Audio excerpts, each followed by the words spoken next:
Savez udruženja penzionera u Srednjobosanskom kantonu počeo je 5. jula sa potpisivanjem peticije kojom se traže izmjene zakona o penzijsko-invalidskom osiguranju. Potpisivanje peticije na području Srednjobosanskog kantona vode općinska udruženja, a Savez je pozvao sve penzionere da potpišu peticiju jer ako se istoj ne udovolji, organizovat će se i masovni protesti. Potpisivanje peticije na općini Travnik teče normalnim tokom. Do sad je potpisalo do ovog momenta 2100 penzionera umirovljenika peticiju. Organizovano je početno, znači organizovano potpisivanje kod Konzuma dole, to je u suglasnosti sa Ministarstvom unutarnjih poslova i dobijenu saglasnost.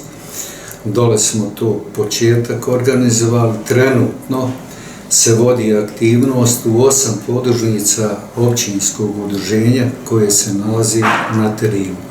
Znači od Mehurić, Han, Bila, Guča, Gora, Dolac, Slimena, Putićevo, Travnik, Kalgunar, Turbe i Karova. To je 8 podružnica. Kraj potpisivanja smo planirali do kraja ovog mjeseca.